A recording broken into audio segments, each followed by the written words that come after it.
नमस्कार दोस्तों, बुधवार को टाइम्स के द्वारा टाइम्स 100 सबसे ज़्यादा प्रभावशाली लोगों की लिस्ट जारी की गई है।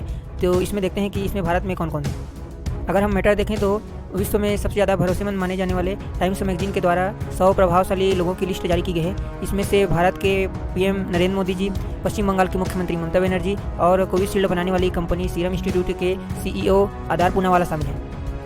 टाइम्स मैगजीन ने टॉप 100 सबसे ज़्यादा प्रभावशाली लोगों की लिस्ट को 6 कैटेगरी में बांटा है, जिसमें से पानियर, आर्टिस्ट, लीडर, आइकन, टाइटन और इनोवेटर हैं। अगर हम नेताओं की लिस्ट में देखें तो नरेंद्र मोदी और ममता बनर्जी के अलावा अमेरिकी राष्ट्रपति जो बाइडेन, उपराष्ट्रपति कमला हैरिस और चीन के राष्ट्रपति शी जिनपिंग, इजराइल के राष्ट्रपति नफ्ताली बेनेट और अमेरिका के पूर्व राष्ट्रपति डोनाल्ड ट्रंप शामिल हैं। अगर हम लीडर की लिस्ट को देखें तो इसमें विश्व के उन लीडर को इंक्लूड किया गया है जिनके भाषण से अर्थात जिनके स्पीच से पूरी दुनिया प्रभावित होती है, अर्थात जिनके प्रभाव पूरे दुनिया में है। इसी कारण से आप देख सकते हैं कि अमेरिका के राष्ट्रपति न होते हुए भी डोनाल्ड ट्रंप को इस लिस्ट में रखा गया है, क्योंकि उनके बात को विश्व ध्यान से सुनती है, अर्थात उनकी बात विश्व के लिए मायने रखती है। अगर हम पीएम नरेंद्र मोदी के बारे में देखें तो टाइम्स मैगजीन में बताया गया है कि एक स्वतंत्र राष्ट्र के रूप में भारत में पिछले 74 सालों में 3 प्रमुख नेता हुए हैं, जिनमें से जवाहरलाल नेहरू, इंदिरा गांधी जी और उसके बाद अब नरेंद्र मोदी। ऐसे 3 राजनेता हैं जिनकी राजनीतिक प्रभाव पूरे विश्व में सबसे ज़्यादा है।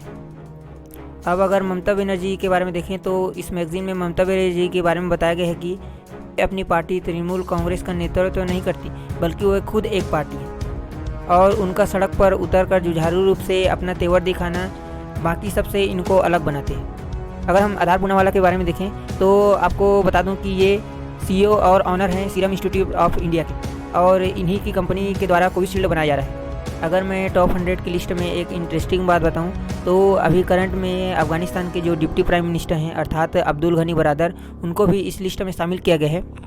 तो आप पूछेंगे कि इस लिस्ट में एक आतंकी को क्यों शामिल किया गया है, तो मैंने शुरू में ही बताया था कि इसमें वे लीडर शामिल हैं जिनकी स्पीच या फिर जिनकी जो परफॉर्मेंस है वो पूरे विश्व में मायने रखती है, अर्थात वो क्या करते हैं वो पूरे विश्व में मायने रखते हैं। आज हम देख सकते हैं कि अफगानिस्तान में क्या हो रहा है वो पूरे विश्व के लिए मायने रखती है।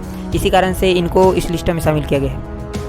और मैं आपको बता दूं कि ऐसा नहीं कि नरेंद्र मोदी पहली बार ही इस मैगजीन के टॉप 100 की लिस्ट में आए हैं, वे पिछले बार भी अर्थात 2020 में भी इस लिस्ट में आए थे। और इनके अलावा भारत से बॉलीवुड एक्टर आयुष्मान खुराना भी थे पिछले साल, और गूगल के सीईओ सुंदर पिचाई भी थे, और साथ ही साथ HIV पर रिसर्च करने वाले रविंद्र गुप्ता और साथ ही साथ शाहीन बाग पे धरना प्रदर्शन करने वाली महिला बिल्किस बानो भी शामिल थी। और अगर मैं इन्वेंटर के बारे में बात करूं तो इन्होंने इन्वेंटर की लिस्ट में इलोन मस्क जी को शामिल किया है। इलोन मस्क सीईओ हैं ये स्पेसएक्स के, और साथ ही साथ ये फाउंडर भी हैं टेस्ला कंपनी के। और करंट अफेयर्स को देखने के लिए आप सब्सक्राइब कीजिए जागृत को and also press bell icon. जय हिंद।